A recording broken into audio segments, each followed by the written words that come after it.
అధికారంలోకి వచ్చిన తర్వాత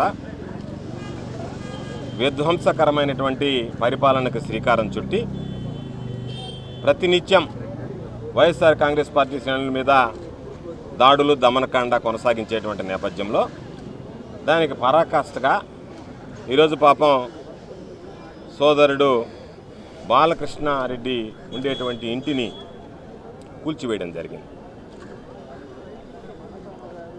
వాళ్ళ తండ్రి పెద్దాయన సుబ్బారెడ్డి గారు 40 సంవత్సరాలుగా ఇక్కడ నివాసం ఉంటున్నాడు. ఇంటికి సంబంధించి 80 సంవత్సరాల డాక్యుమెంట్లు ఉన్నాయి, చేతులు మారాయి. ఈరోజు వాళ్ళ దాంట్లో ఉన్నటువంటి ఇంటిని పునర్నిర్మించుకున్నారు. పునర్నిర్మించుకుని కూడా దాదాపు 6-7 మాసాలుగా ఈ కార్యక్రమం కొనసాగింది. ఈరోజు చంద్రబాబు నాయుడు చెప్తున్నాడు, నేను సంపద సృష్టిస్తాను అని చెప్పి ఒక వ్యక్తి 6 కాలం కష్టపడి ఆ కుటుంబం ఒక ఇల్లు నిర్మించుకుంటే దాన్ని కూల్చివేస్తే ఇది నేషనల్ వేస్టేజ్ అవుతుందా, సంపద సృష్టి అవుతుందా అనేటువంటిది కూటమి ప్రభుత్వంలో ఉండేటువంటి పెద్దలు చంద్రబాబు నాయుడు చెప్పాల్సినటువంటి అవసరం ఉంది.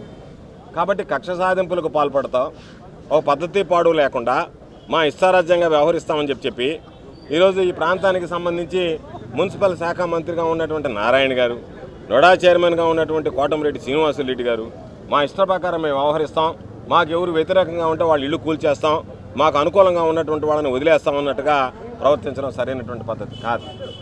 కాబట్టి నారాయణ తెలుసుకోవాల్సింది, ఈరోజు పరిపాలన అంటే స్కూళ్ళు నడపడమో కాలేజీలు నడపడమో కాదు. ఈరోజు పరిపాలన అంటే ప్రజలందరి చేత ఈరోజు ఎవరైతే నీకు ఓట్లు వేశారో ఒక్క విషయం మిస్ కాబకండి.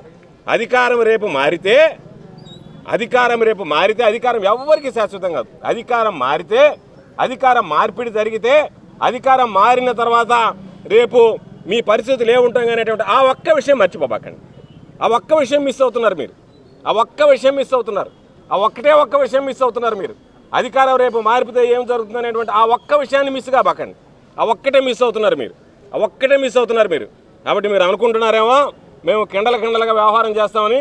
మీరు కిండలు పడ్డంత సులభంగా ఉండదు. రేపు రాబోయేటువంటి రోజుల్లో మీ కిండలందరూ కూడా ఎవడైతే మున్సిపల్ సిబ్బంది కిండలు పడుతున్నారో వాళ్ళందరూ కటకటాలు పాలయ్యేటువంటి పరిస్థితి ఏర్పడుతుంది. కాబట్టి నిరుపేదలు ఉన్నా సరే నిర్దాక్షిణ్యంగా వాళ్ళ మీద దాడులు చేస్తాం, వాళ్ళ ఇల్లు కూల్చేస్తాం, వాళ్ళకి సంబంధించినటువంటి ఆస్తులు నష్టపరుస్తాం, దాని విధంగా వాళ్ళ మీద ఆర్థికంగా దెబ్బతీస్తాం అనేటువంటి మీ ఇష్ట ప్రకారం రాజ్యాంగం ఏమి ఈరోజు మీకేమో నోడా చైర్మన్కి మున్సిపల్ మంత్రికి ఎక్కడైనటువంటి అధికారాలు ఏమీ మీకేం ప్రసాదించలేదు. కాబట్టి మీరు ఈరోజు మీకు ప్రజలు ఆదరించిన తర్వాత వీలైతే ప్రజలకి ఏదైనా మేలు చేయండి. మేలు చేయకపోవడం చేత కాకపోతే, ఎందుకంటే మీకు మేలు చేయడం చేత కాదు. నిద్రలేస్తే వ్యాపార లావాదేవీలు చేసేవాళ్ళు, నిద్రలేస్తే నాకు ఎంత వస్తుందని ఆలోచన చేసేవాళ్ళు తప్ప ఎంత స్కూల్ ఫీజులు వసూలు చేయాలా, ఎంత స్కూల్ ఫీజులు పెంచాలా, ఏ విధంగా రెడ్ క్రాస్ హాస్పిటల్స్ కొట్టేయాలనేటువంటి ఆలోచన చేసేవాళ్ళు. ఈరోజు ఇదే పంట కాలువలకు సంబంధించి వస్తే నారాయణ గారు గుర్తుపెట్టుకోండి, మీ మెడికల్ కాలేజ్ ఒక్క మొక్క కూడా ఉండదు. మీ మెడికల్ కాలేజీ కూలిపోదు. మీ మెడికల్ కాలేజీలో ఎన్ని పంట కాలువలు పోతున్నాయో ప్రజలకు తెలుసు. మెడికల్ కాలేజీలో ఎన్ని పంట కాలువలు పోతున్నాయో నీకు తెలుసు.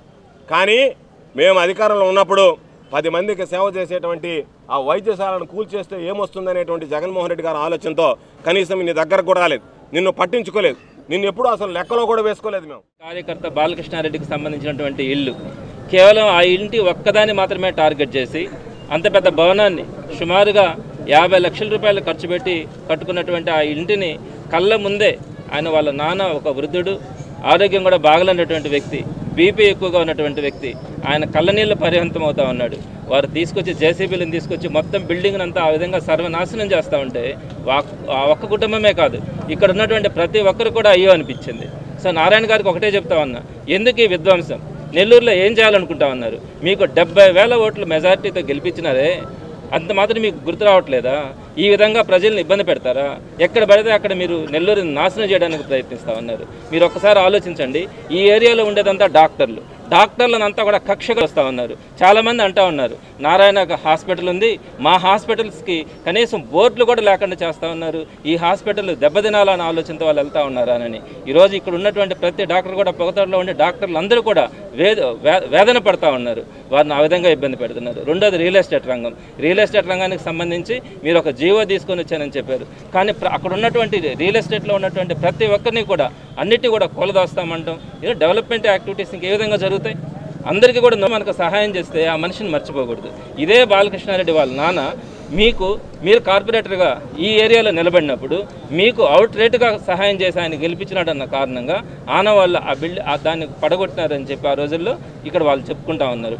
మరి అదే నీకు సహాయం చేసిన వ్యక్తిని మర్చిపోయి ఈరోజు నువ్వు టీడీపీకి వాళ్ళ ఓట్లు వెళ్ళారన్న కారణంగా, జగన్మోహన్ రెడ్డి గారికి అండగా ఉన్నారన్న కారణంగా ఈ విధంగా విధ్వంసం ఎవరూ చేయలేదు. ఏదైనా చేస్తే చిన్నగా బెదిరించి ఉంటారేమో కానీ ఈ విధంగా బిల్డింగ్లు పగలగొట్టడం అనేది ఎక్కడ కూడా జరగలే. మరి ఏ విధంగా నీకు మనసు ఒప్పింది? దానికోసం కోర్టుకి వెళ్ళి ఆ బిల్డింగ్ను పగలగొట్టాలని చెప్పి నువ్వు చేసిన ప్రయత్నాలన్నీ కూడా ప్రతి ఒక్కరు కూడా ఎవరు కూడా విధ్వంసాన్ని ఎవరు కూడా